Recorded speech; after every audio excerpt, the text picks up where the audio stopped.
Friends, आज मैं सभी के लिए अनबॉक्सिंग और टेस्ट ड्राइविंग करने वाला हूँ। अगर आपको अच्छा लगे तो हमें लाइक शेयर और सब्सक्राइब करें। अब चलिए इसे खोल लेते हैं।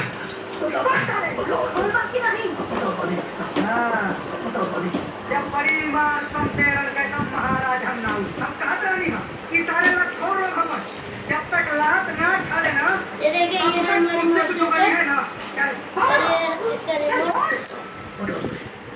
ये पहले से ही चार्ज मिलती है, इसको हम साइड में रख देते हैं।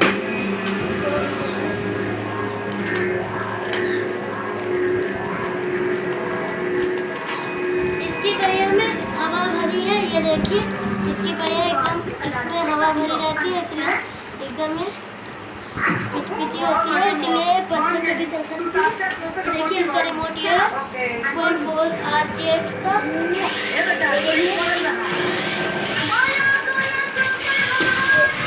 इसकी बहुत तेज होती है, ये देखिए।